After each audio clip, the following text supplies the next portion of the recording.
Today's video is completely stolen from a YouTube legend from the UK, Mr. Charlie McDonnell. Now, unfortunately, he no longer does YouTube anymore, but myself and many other YouTubers out there, and just people around the age of late 20s, early 30s, will have grown up with Charlie and will have appreciated all of his videos back in the day.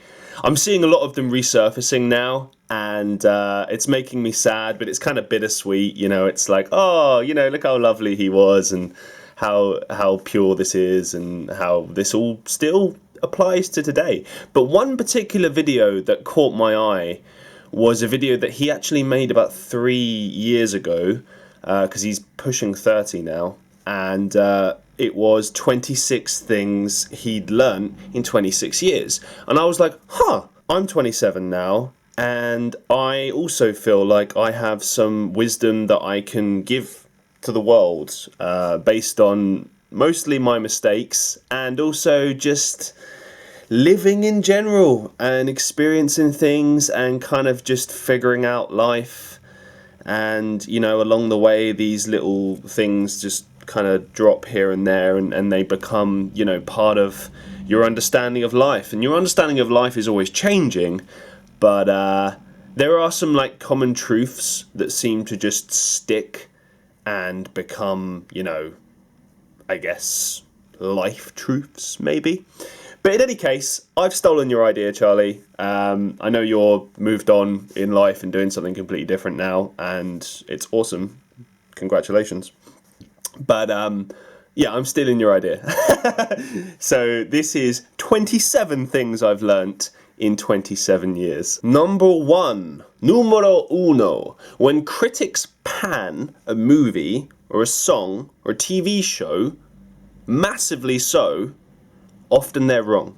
Now, I've found this in many different cases. I'm not saying that critics are completely wrong, because yes, I have seen movies and shows and songs sometimes where they give it a really bad review and it does turn out to be absolutely dreadful. But more often than not, I find that if they really pan it and say it's terrible, you know, or, you know, especially when they say something that's kind of like, oh, this is a bit too experimental and out there and left field or something, it actually turns out to be fantastic. And of course, the whole concept of critiquing is, you know, it's a subjective thing, and just because, you know, one person says this is terrible doesn't mean that it's terrible. You know, everyone has a different opinion on things. You know, like the movie The Room, you know, there's a lot of people that say, oh, that's just a terrible, awful movie. There's nothing positive about it at all. But it has a cult following, and it's almost like a comedy in a sense. And, you know, Tommy Wiseau and Greg Sestero have made like an entire career out of, you know, basically just showing this movie to people, discussing it, and also, you know, furthering their own film careers and making additional movies and TV shows off the back of that one movie. So they managed to turn something that was completely panned by everyone into something positive.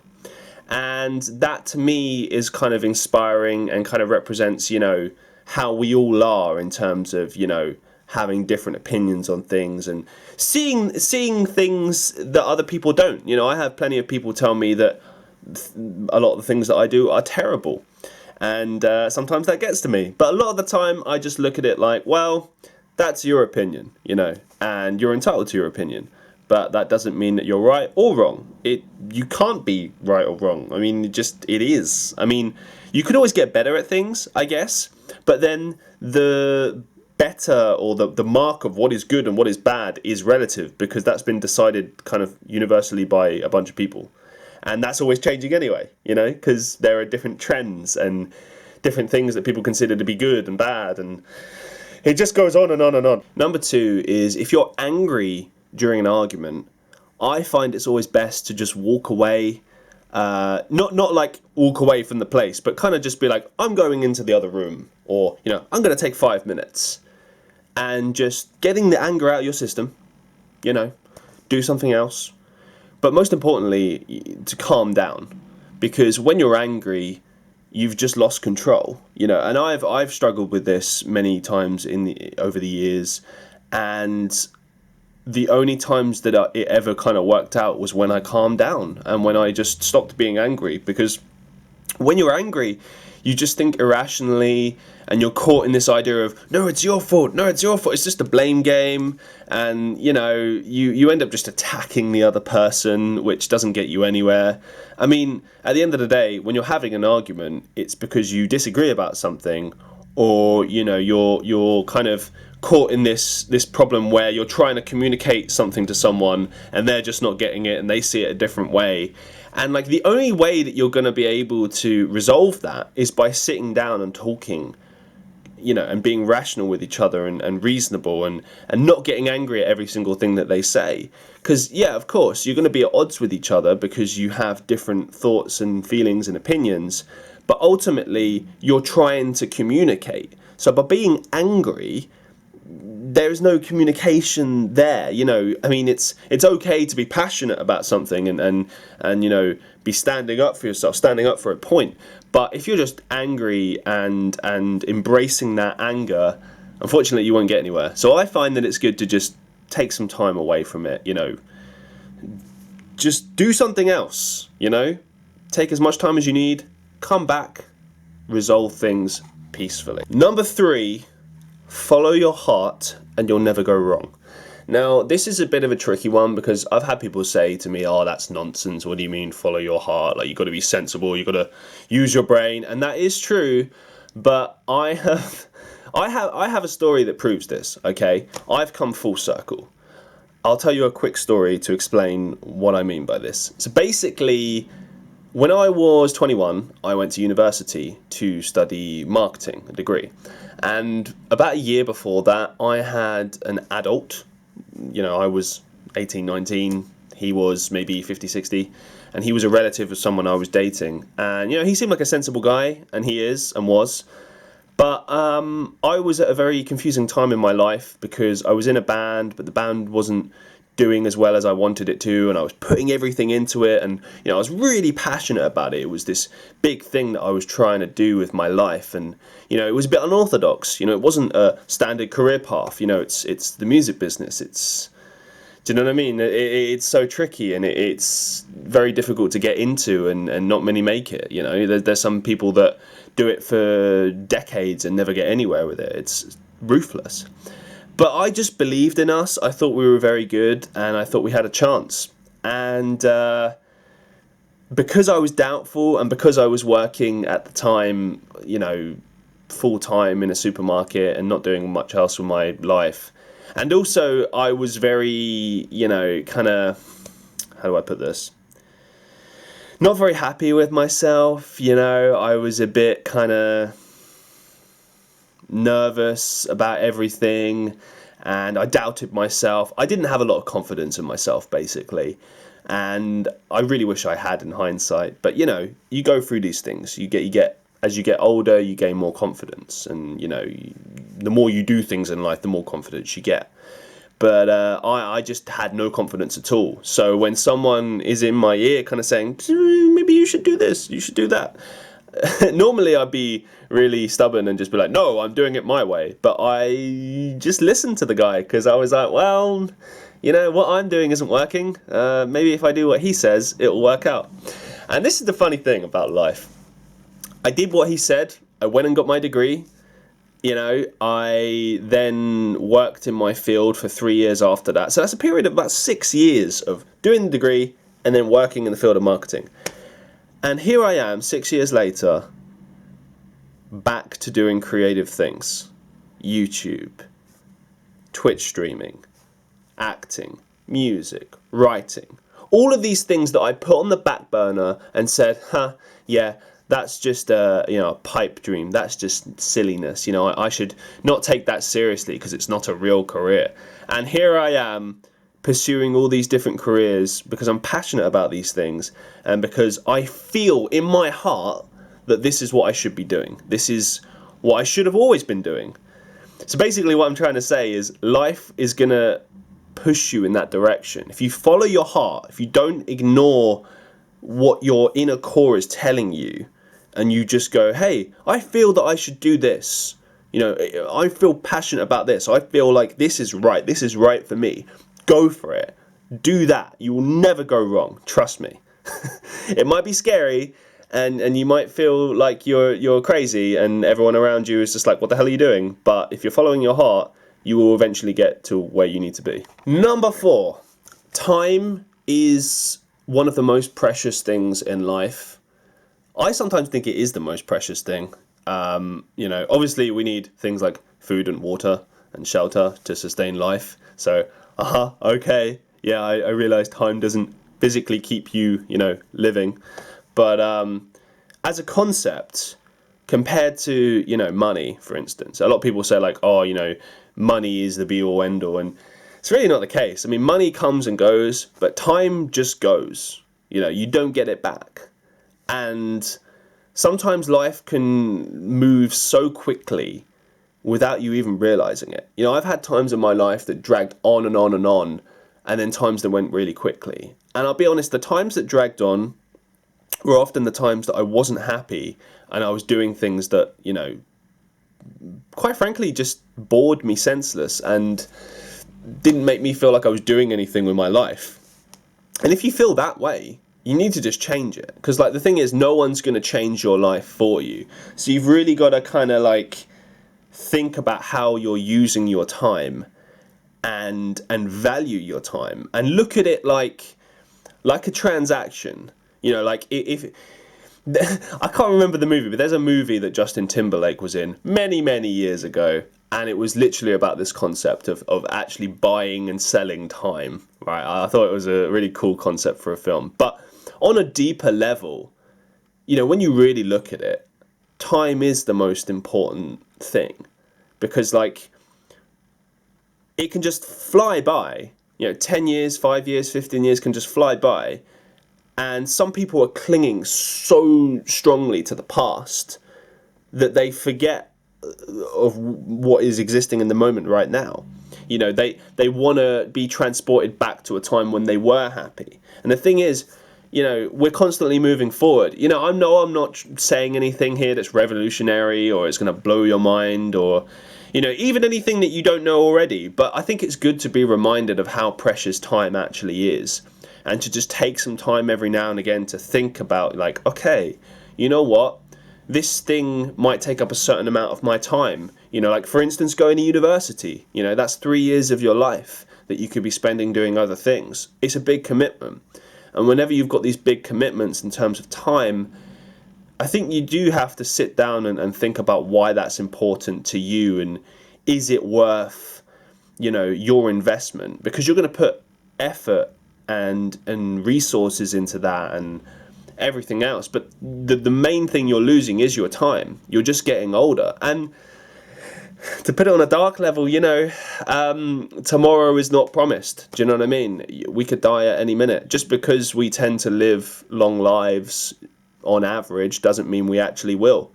I've had many friends, unfortunately, that have passed away, some because of their own because of suicide, and others just unfortunate illnesses. And that really awakened my mind and made me realize that, just how special time is and how we can't waste it. And really that, we should try to be doing as much as we possibly can every single day and enjoying time. If you're not enjoying yourself and enjoying life, then I think you're just not living it right. Do you know what I mean? I know that's easy for me to say because not everyone has, the easiest of lives. We're not all dealt a really good hand in life. But I think that in any circumstances in life, there's always positives and negatives to be drawn from situations. And I think you can find positives in things if you have the right mindset. But valuing time, I think, is a good place to start, and something that I try to do as much as I possibly can. Take advantage of opportunities to do things that are outside of your comfort zone. Now, this is an interesting one, something I've learned in more recent years. There have been many times when I've looked at, doing a certain event or going to a particular event or just trying something new that I look at on paper and think, why the hell would I do this? This doesn't interest me. I think this is terrible. Why would I do this? And more often than not, if you actually try that thing and push yourself out of your comfort zone, it can lead to so many different things. Like, here's a couple of examples, right? You could discover a new talent that you never knew you had. You could meet someone who will completely change your life forever, be it a friend or a relationship or whatever. And you could discover like hidden places that you didn't know about, or lessons in life that, change the way that you think. Basically, my point is there are so many things to be gained and really not much to be lost. I mean, obviously it does depend on, the commitment of what we're talking about. But let's just say, for argument's sake, that we're talking about, one evening out of your life, or like a couple of hours out of your life. Try that new thing. Maybe you'll hate it, but then, hey, you've tried it. At least you know that you don't like it, and you can say, well, I tried that and I'm not into that. So next, listen more, talk less. That's number 6. Number 6? It's number 6. Okay. Yeah. This one is a funny one because I like to talk. I like to talk a lot. And I do like to get things across to people. But one thing I've learned is to stop trying to impress people and stop trying to like throw all this information in someone's face. Like, if people want to be in your life and get to know you and be your friend, they will, and they'll find out all of this stuff about you eventually anyway. So don't be in such a rush to jump and throw all this stuff their way. Try to see what you can learn from that person. At the end of the day, when you're talking to someone and you're saying things to them, giving them stories, telling them stuff, you're just repeating stuff that you already know. So you yourself are not gaining anything. Whereas if you sit and listen to that person talk, you can gain something from them. You can gain knowledge, a better understanding of stuff. You could just, discover that you have a lot in common with a person, and potentially that's a love interest for you, or maybe that's going to be an important person for you in regards to your career path or education, or maybe they're just going to turn out to be a good friend. Who knows? But I think there's a lot of things to be gained from simply just sitting back and listening to what someone has to say and taking it all in. You've got plenty of time to talk, chit chat, shoot this breeze. I was going to swear then, but I didn't swear. So yeah, just listen more. There's so much to be gained. Listen. Yeah, this one's a bit morbid, but number 7 is you can rest when you're dead, so go and do the thing. Go and do the thing. It doesn't matter if you have, reservations about the thing. Go and do the thing. You don't know what it could lead to. It could lead to all sorts of stuff. There's been so many times that I've been like tired and I've been like, oh no, I just want to stay at home. And like, don't get me wrong, sometimes you genuinely need to like rest because you're just exhausted. But those times when you're just kind of like, meh, I don't know, or maybe I'll just be lazy. Go to the thing. I mean, yeah, the day could suck and it might be a waste of time, but it could also turn out to be one of the best nights of your life. You never know. And the thing is, I feel that there's always something to be gained from something. Some knowledge, some little thing here and there from every situation. And if nothing else, if it's a bad day, you can turn it into a good story. And then it becomes something to laugh about in the future. I don't know. But yeah. Number 8, keeping balance in all areas of your life. Now, this one is a bit more deep, I guess, something I've discovered in more recent years. But I feel that if you have some sense of balance in all areas of your life, with doing the things that you love, being healthy and exercising, making sure to learn things and kind of exercise your mind, having contact with people but not too much, basically kind of doing everything and keeping like balance, like not kind of overexerting yourself or over consuming things, you're generally going to be happier in life. I mean, that's kind of how I feel, at least, like maintaining this sense of like an equilibrium and a general sense of like balance in all areas. it keeps me happy. I don't know. I keep the weird thing about this is I keep noticing that there's like this sense of balance in everything that I do, and most of the time I just laugh about it, but it's there. And it's weird. It's kind of creepy at times, but I don't know. It's something that I've learned, and maybe you can see it in your life. I don't know. Number 9, stop caring about what people think. I'm sure you've been told this before, but if you haven't, or if you already have, it's good to be reminded. Don't care about what people think. You will achieve a sense of freedom by just not caring about what people think. You know, like, I used to be really concerned about things like, oh, what if people don't like the way that I dress? Or what if they don't like the things that I do? What if they don't think I'm cool? What if they don't like the music I listen to? Blah, blah, blah, blah. And to a certain extent, when you become an adult, for the most part, people don't care. You know, everyone's just doing their own thing. So it is very much a kind of schoolyard mentality.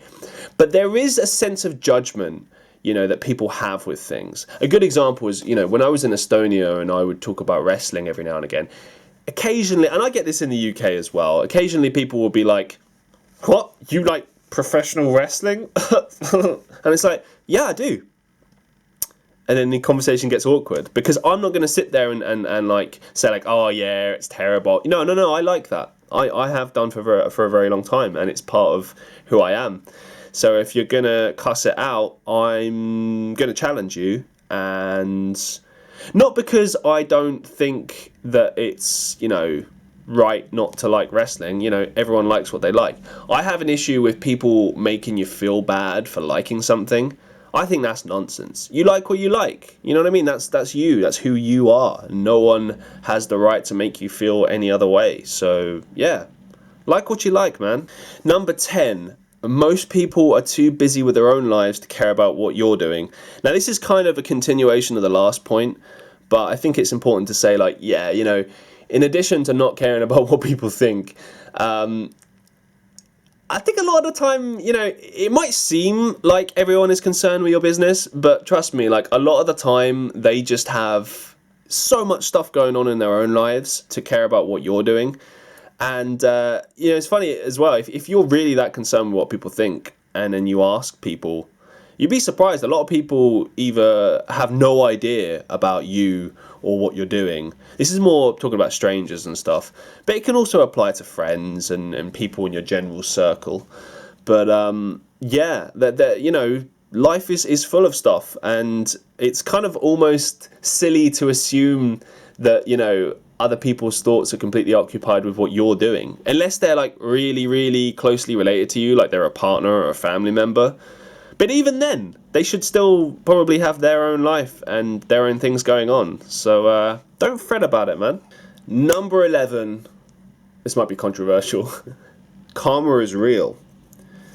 At least in my experience, you know, I find that the more positivity that you spread in the world and the more decent you are to people, and also just like kind of helping people out, you know, even if it puts you at a disadvantage or like, you know, interrupts your life, so to speak, it's just generally going to bode well for you. And it works on the flip reverse as well. If you're an asshole to people, hey, there it goes, first swear word of the video, sorry.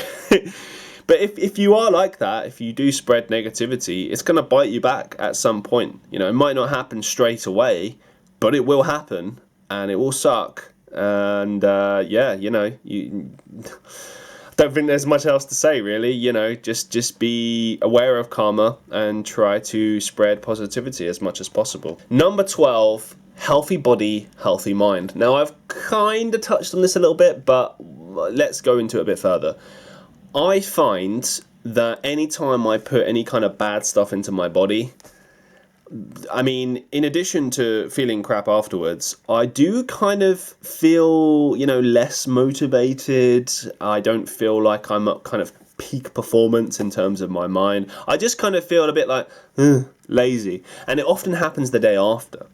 So let's say I have, you know, a takeaway and some beers and stuff, and, you know, the next day I just kind of sit down and feel a bit drained, to be honest. And, It's like I said before, I think as long as you have balance, it's okay to do this once in a while. But if you're continuously doing this, it really does take its toll on you.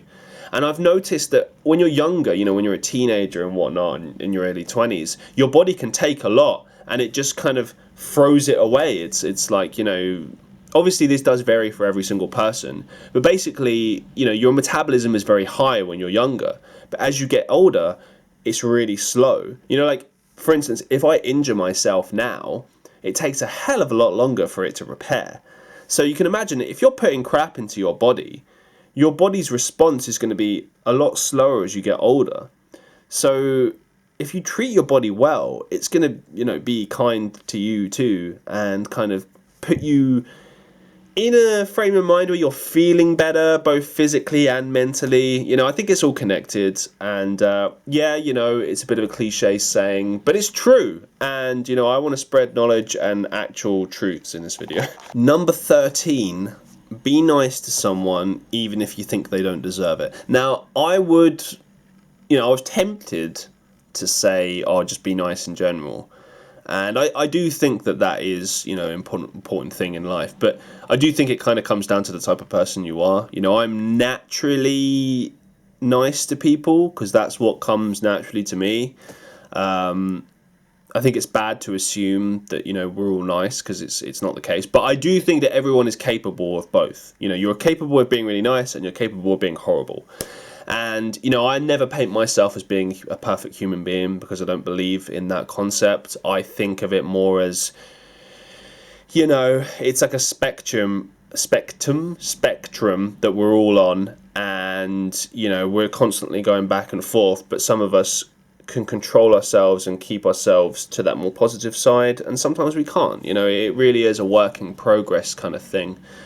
But you always have a choice. That's something I've always noticed. And, years ago, I would always look at it as a case of laziness, especially when I was a teenager.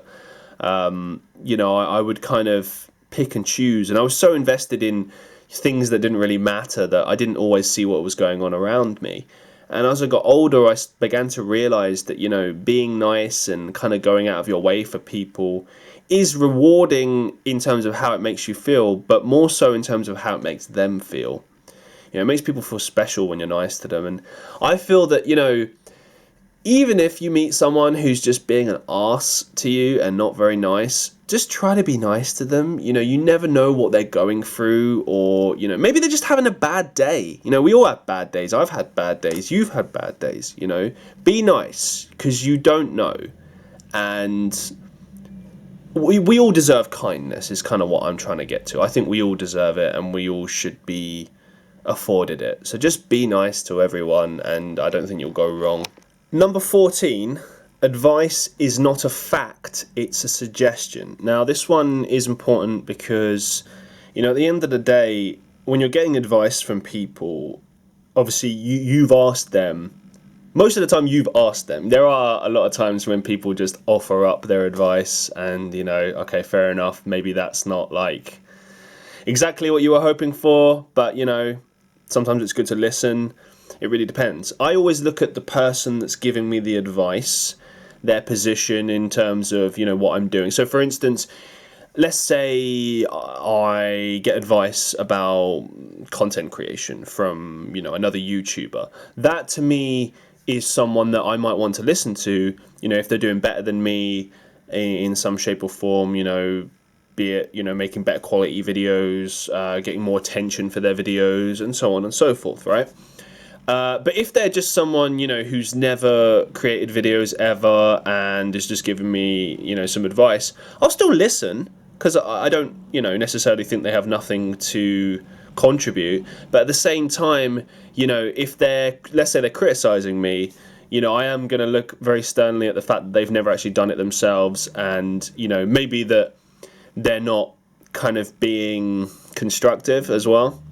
This is another thing as well, like when you're getting criticism or receiving criticism, at the end of the day, you got to look at whether or not it's constructive. If it's just someone saying you're terrible, or even if it's someone saying that you're really good, great. But at the end of the day, you need stuff that's going to actually, teach you something and help you to understand where you're going right or where you're going wrong, and why. You know what I mean? You constantly need to be asking yourself why.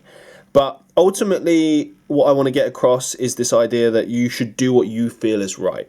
So even if you get advice that you think, okay, this works for me, or okay, this doesn't work for me, ultimately you should follow what your heart is telling you. You know, I know I'm kind of repeating an earlier point, but at the end of the day, you're going to receive a lot of advice from you're going to receive a lot of advice in your life, so you might as well kind of pick and choose what you follow and listen to, and what works for you, really, what's right for you. Number 15, everything happens for a reason. Now, I used to be skeptical about this one, because sometimes I would look at, certain people I meet or certain situations and think, like, how on earth does this help me? How does, working in this sucky job help me? Or how did meeting this person help me? And I think everything, when you're able to look at it objectively, especially when you're able to look at it many years after the fact in hindsight, you do kind of realize that everything kind of connects, and sometimes in an almost freaky way. Like sometimes I can literally track back to a particular moment or choice or decision that I made that then kind of led to a bunch of other things. And I always wonder, like, man, what would have happened if I'd have, did the other thing? And it's kind of fascinating to think about. I try not to overthink about it, but, that's the type of person I am. I like to think everything in great detail, ask questions all the time, be inquisitive, be curious. I mean, that's what life is, isn't it? You gotta question everything and learn as much as you can. And I think to just be open-minded and have like a kind of open mind to all possible ideas and stuff, and the concept that everything happens for a reason keeps me kind of positive whenever things happen. I always look at like the potential in, situations, be it meeting people or like going on a particular night out when I maybe felt like it might be terrible. You don't know. You don't know till you try. So I think try to be open to as many things as you possibly can be, and try to see the positives in things, and just stick at it. It will all work out in the end, even if you're going through a low period. I mean, life is a series of highs and lows. That's just what life is. So the sooner you realize that, the easier, it's going to be for you, and the happier I think you're going to be overall. Number 16, sometimes you just have a bad day. Sometimes you just have a bad day. Sometimes it's a really sucky day. Everything sucks, You've got the rain constantly pouring on your head, There's violins in the background, and, it's all by myself, don't wanna be... like all that crap, And I think those days are actually necessary. As sucky as they are, I do think they're necessary. Mainly because they make you appreciate the good times more, and also because I think they help you to put things into perspective and, to appreciate the little things more. Like if you're having a sucky day, sometimes something really small can just cheer you up, like, a little kiss and some time with your lover, or I don't know, like eating some nice chocolate biscuits and having a warm cup of tea, or watching your favorite TV or movie, or whatever works for you, whatever's like comfort for you. Maybe it'll just be some comfort food, like whatever, it doesn't really matter. The point is, you will have those days. Don't despair. It's just part of life. Number 17, stop trying to be a teacher. This one is a bit of a funny one for me, but I guess when I try to kind of logically think through it, people have to learn their own lessons. Certainly the biggest lessons I learned in my life, unfortunately, came through tough times and making some tough mistakes. And it doesn't always have to be like that, but I feel like a lot of the time, people do have to kind of learn things on their own. You can try to steer them in the right direction, but at the end of the day, they're going to do what's right for them, and they're going to make their own mistakes, and they're going to learn their own lessons their way, because you're different people at the end of the day. You can't as the saying goes, you can lead a horse to water, but you can't force it to drink. It's the same concept. So really, unless they're asking you for advice, asking you to teach them, I don't think it's really your place to teach them. You know what I mean? Like, obviously, there are going to be exceptions. If you are a teacher, that's a bit different. But you know what I mean? It's like, stop trying to educate people on how they should live their lives. I've done this before in the past. I'll put my hands up in a minute that, I've tried to guide people and be like, hey, this is how you should do it. This is how I did it. But look, I'm not perfect. No one is. And you shouldn't be trying to educate people. If someone genuinely is reaching out to you, I think it's worth trying to give them, your honest opinion. But I think you have to kind of look at it from different perspectives. If you've got like a friend that's reaching out to you, this is what I do, right? If they ask me what I would have done and ask me how I personally will deal with it, I would give them my honest response. I would say exactly how I would deal with it. But then I would follow that up by saying, here's what I think you should do. And what I mean by that is, judging by how close you are to that person and how well you actually know that person, the best advice you can give them is advice that will work for that person. Like, there's no point telling them like what you would do and then telling them that's what you should do, because at the end of the day, you're different people. The chances of you both following the same advice and doing the exact same thing are slim. Even if you are very similar people, you're still fundamentally different. But at the same time,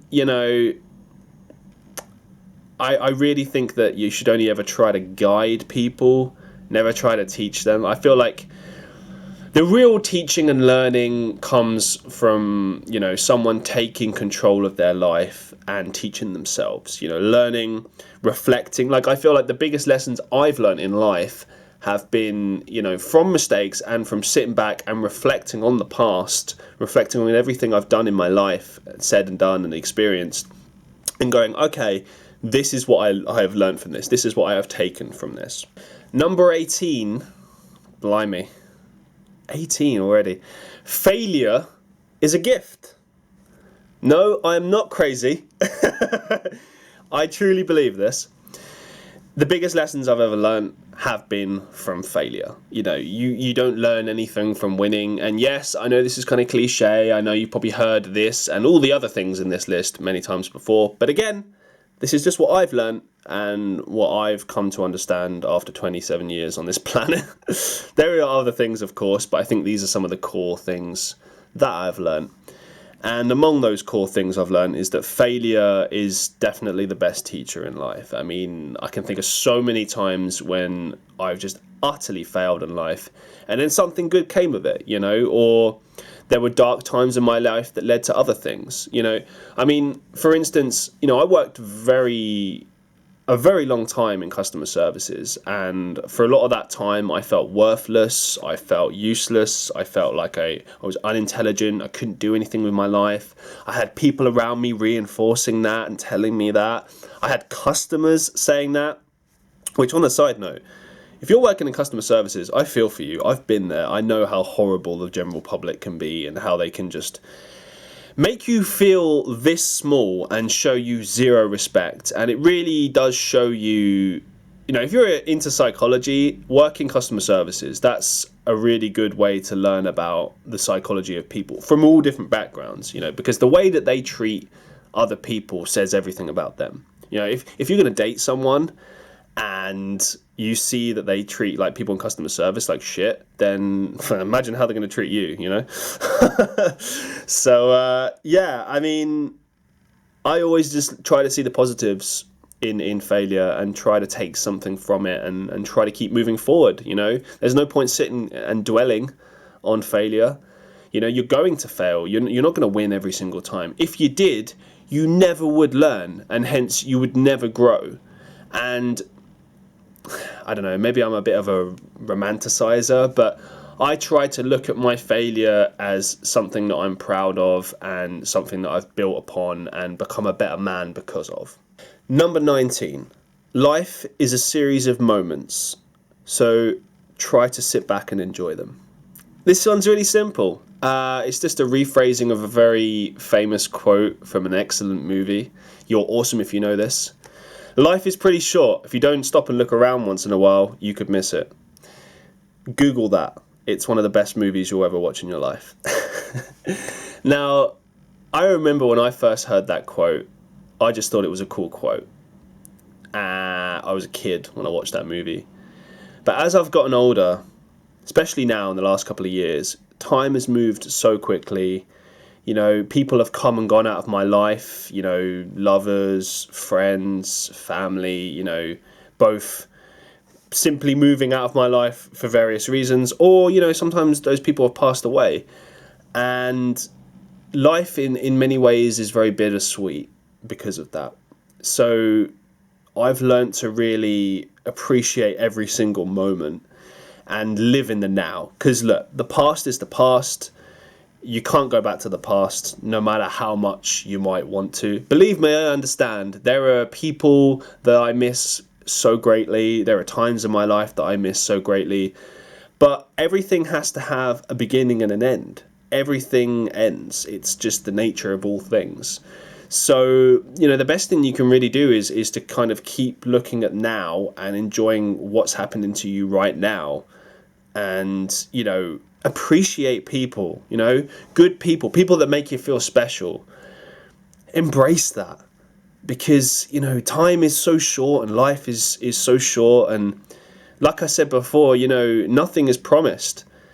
You don't know how long you have with someone or with something, or, you know, it's like there was one day in your life where that was the last time that you did that. You know, that was the last time that you went to the park to play with your friends. That was the last time that you went to school. That was the last time that you saw that person and told them that you loved them. You know, I don't mean to get all deep and philosophical and bring this all to a sad note, but learn to appreciate the moment and immerse yourself in the moment.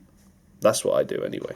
Number 20, focus on now. Yeah, a continuation of my previous point, but again, to go into more detail with this, like I said, you can't change the past, you can't go back to the past, you don't know what the future holds, and more to the point, you know, your future is unwritten. You know, you can change it at any point. Your future can be lots of different things, and it all depends on your decisions that you make in the here and now. And even then, even if you have, you know, these things and then, you know, you change the trajectory when you kind of reach your destination, you're still kind of changing the future, if you know what I mean. So I think it makes sense to focus on right now, because, you know, if you can't change the past and you know, you don't have any immediate way of seeing the future, then you only have now. Now is all you have. And like I said before, on a deeper note as well, you don't know that you have a future, which I know sounds really messed up and scary and kind of just depressing, but it's true. Do you know what I mean? Like, without sounding all cringy, you know, I do kind of wake up some mornings and think, I'm lucky to be alive. You know, I'm thankful that I woke up this morning, because you just don't know if you are going to. And not everyone is afforded that, you know. Appreciate life, that's what I'm saying. Number 21, your attitude towards life dictates your reality. Now, mostly what I'm saying here is, you know, having a positive mental attitude is ultimately going to lead to positive outcomes. But I think you got to kind of stick with it in all areas of life. And, you know, the upcoming points will further break this down. But, like, you know, at the end of the day, you don't get anywhere by having a negative attitude.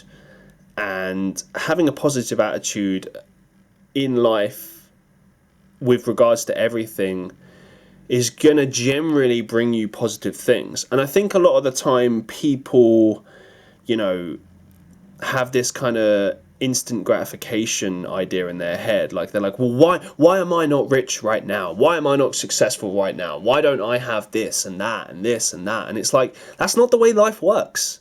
You don't just get what you want straight away. If you did, what would be the point? What would you learn? How would you grow? You know, you have to spend time not having the things that you want so that when you do have them, you learn to appreciate them. And I'm not just talking about like, you know, material things. I'm talking about, you know, relationships, experiences, just things in your life that, you know, will ultimately change you. Like for me, you know, I just have this feeling that one day I'm going to be successful and hopefully have a lot of money. But I'm never going to forget, you know, not being successful and, you know, for instance, my videos never getting anywhere and never achieving anything, you know, and, you know, people telling me that I'm terrible and I should give up and not having any money as well, you know. I mean, I grew up pretty damn poor.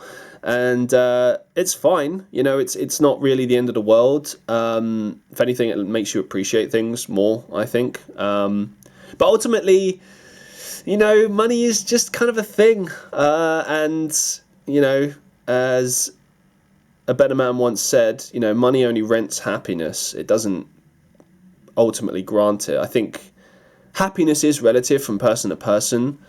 But I've noticed the things that sort of make me happy in life don't involve money or, you know, the acquisition of things.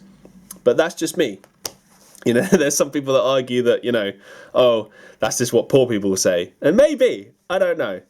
But, you know, for me, I just focus on having that good attitude and looking at how I can draw positive things to me, you know, going with the law of attraction and everything. Like, how can I make my life the greatest that it can be? What can I do? What can I change? What can I influence? Because there's no point looking at things that you can't change, so you might as well look at things that you can change, and you can definitely change your attitude towards things. Number 22, be positive and be yourself. Again, this is a continuation of the previous point, but, you know, I think it's so important that you be yourself and you don't sort of try to put across a fake person or a fake persona. You know, because at the end of the day, everyone's going to discover who you really are sooner or later. You can't put up this facade forever. And also, you know, you just attract the wrong people by not being yourself, you know. And if you're negative, you know, no one's going to want to come near you. If you're positive, everyone wants to come near you. Everyone wants to be part of you, you know, like you radiate this positive energy and everyone is attracted to that, you know. And I've kind of found that everything is like reverse psychology. You know, it's like if you're not bothered about people and you're just kind of focused on yourself and you know, doing your own thing and being happy and being driven and positive, then people just naturally come to you. Whereas if you're obsessive and desperate and you desperately want people to be your friend and be around you and stuff, then it's like a weird kind of repellent that just freaks people out and kind of pushes people away without you even realizing. And I'm sure it's not even a conscious thing. I think it's actually a subconscious thing where people don't consciously think, oh, this person. They might do, but they ultimately are, you know, kind of dissuade from being around you because of a subconscious feeling. And you can control that.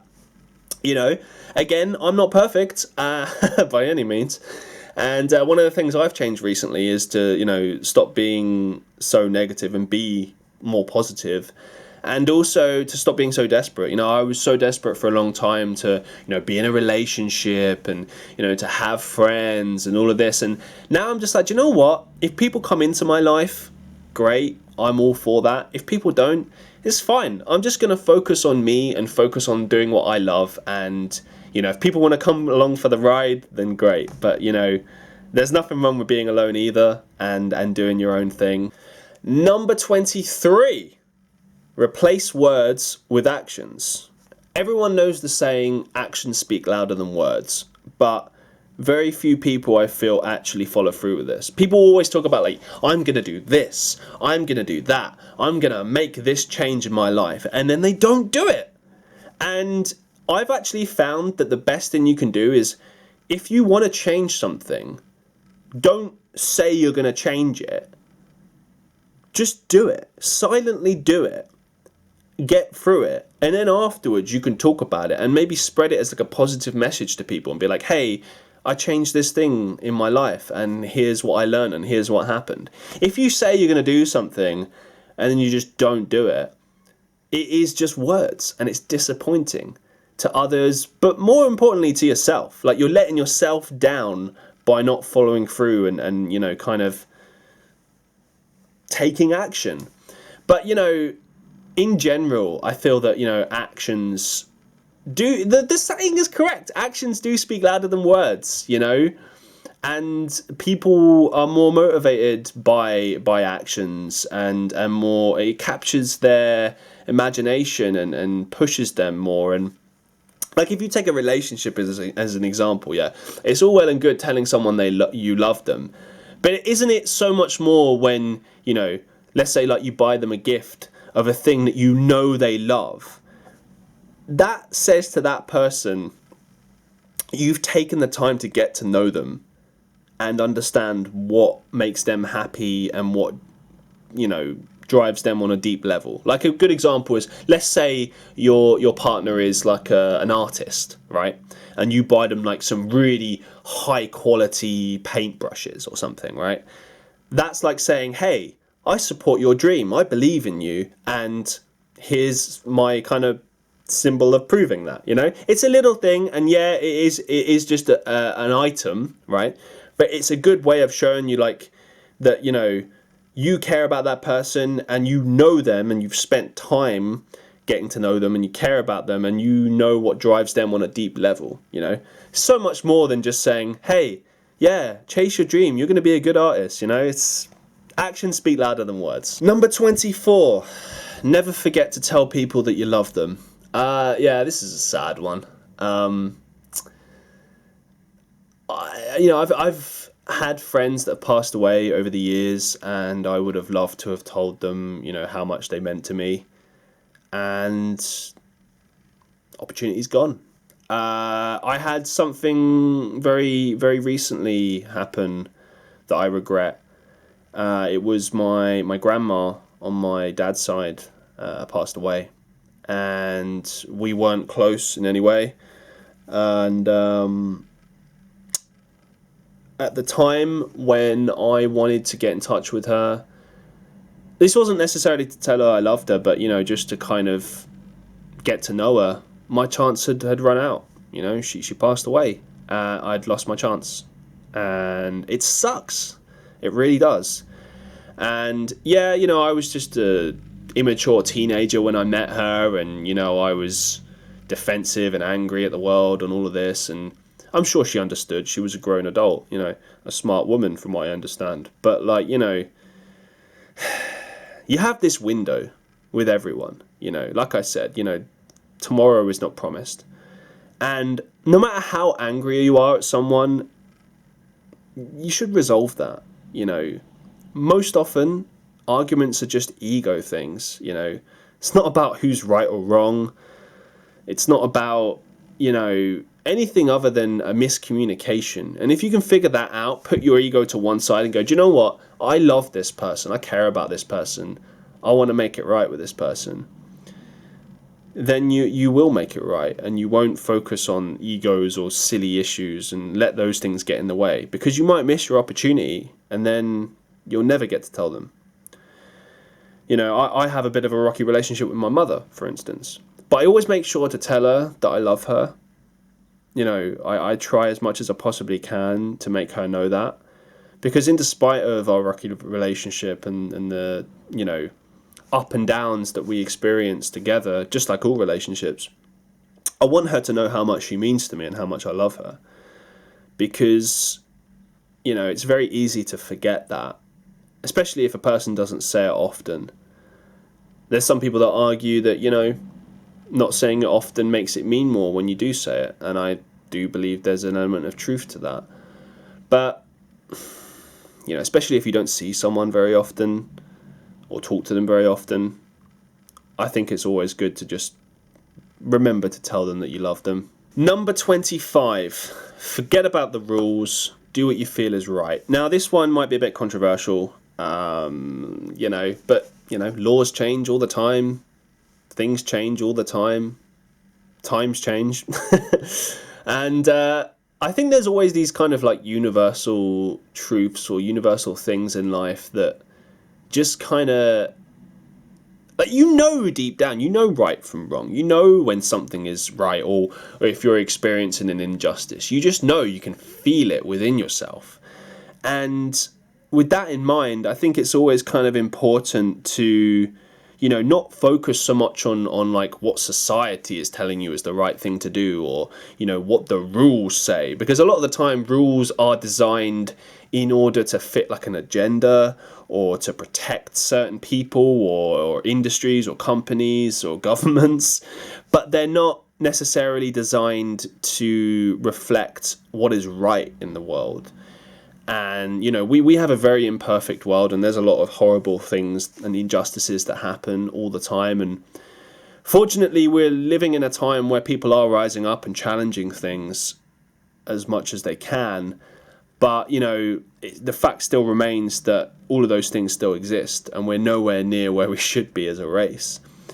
And, with that in mind, I really feel that you got to rely on what you feel is right, and pursue that, really, because a lot of the times the rules, they'll just let you down, and they're as good as the paper they're written on. Number 26, rest well. I always go by the ethos of work hard, play hard, but I really think it's important to take the time to rest. Be lazy, eat comfort food, sit around and do nothing all day, whatever floats your boat, whatever works for you. Don't feel guilty about being lazy. You worked really hard, so you should rest. It's all part of that balance thing that I was talking about earlier. You got to find the time to rest as well as work hard, because at the end of the day, your body is like a machine. Machines can't be running 24/7. They need to be maintained and looked after, and kind of, do you know what I mean? Like, you got to rest your car, and you got to fill up the gas tank every now and again, and that's essentially what rest is. You got to fill up your gas tank. Number 27. I thought we'd never get here. I can't believe we've gone through this many points, but yeah. Find work that you're passionate about. Now, this is really important because, we're going to do plenty of jobs in our lives that we don't enjoy, that we find ourselves complaining about, and at the end of the day, the power is in your hands to change that. Believe me, I know the feeling of feeling like you're trapped, and like you just can't go anywhere, and like this is what life will be from now on, and that's it. But the reality of the situation is that you can change it, and it might not come straight away, but you will be able to get there. And when you do get there, you'll find that you can actually enjoy work, and work can be something that like drives you and excites you. Like I remember when I started working in marketing, marketing isn't my ideal career, but I certainly prefer it to working in customer services for many reasons. And I remember when I took my first job, I felt like this isn't even like work. It doesn't feel like work. I almost feel like, I'm just chilling and relaxing. Even though I was working really hard, it didn't feel like work to me. And then I knew that I was doing something along the lines of what I should be doing. And it's the same with, making videos and Twitch streaming and all these other creative endeavors that I have. I'll put as much time as I possibly can into those endeavors because I feel truly passionate about them. Whereas if I find something that I don't have any passion in, then I just find it very difficult to care about it, and I feel very demotivated. And to me, I don't feel bad about that. I just recognize that, it's not something that I'm passionate about, and I need to spend my time doing work that I'm actually passionate about. Ha! You thought the video was over, but it's not. Yes, I have a bonus point for you. Number 28. Getting older doesn't necessarily mean that you're getting smarter. And to delve into this more, I've met people of all different ages that have wisdom. And there's a big difference between knowledge and wisdom. Knowledge is something that you read in a book. It's a fact, it's a figure, it's just, okay, it's for the most part, it can be foolproof. Knowledge obviously can be all forms. It can just be pointless crap that, like general knowledge, like, oh, this person starred in this movie, like that obviously doesn't, it's a fact, but it doesn't really change anything or, do anything for you or anyone else around you, right? But there is much knowledge to be gained out there that is useful, right? But wisdom is more something that you gain through experience and through, being able to look at life and really understand it on a deeper level. And, I've met people in their 30s, 40s, 50s, 60s, people younger than me, people that are young teenagers that have wisdom. And that is why I understand that, just because you're getting older, that doesn't make you smarter or mean that you're even someone that should be listened to in terms of giving out advice. You often hear about this idea of having to give people older than you respect. And for me, I've understood that, respect is something that is not given, it's earned. And don't get me wrong, I think you should always show respect to everyone, regardless of their age or creed, color, or anything like that. But at the same time, when it comes to listening to someone and taking their advice and their wisdom, you'll be able to tell by talking to them if they're someone who's lived and really experienced and understood life on a deeper level and able to offer you something that's, something you should listen to and something that might actually change your life. And with that in mind, I hope that these 27 things or 28 things that I've learned in all this time on this planet do in some way actually help you and, maybe inspire you. I don't know. A lot of these things I've learned from other people, and, no idea is truly original. Everything comes... most of the time we're just relearning stuff. I'm a big believer in that every time I kind of believe in this idea of, reincarnation. I'm not religious, but I have this kind of, all these beliefs in my head, and they're always constantly changing. But the one thing I've always thought that might be true is that if there is reincarnation and we do, live, endless lives, if that were the case, then every time we're on this planet, we're relearning. We're relearning past knowledge and trying to impart that onto the next generation. And there are these truths that kind of connect us all as human beings on a deeper level. Everyone focuses on the differences between each other, but, really we should be focusing on the things that unite us and bring us together, because that, in my estimations, is really what it means to be a human and what it means to be a person and what it means to exist.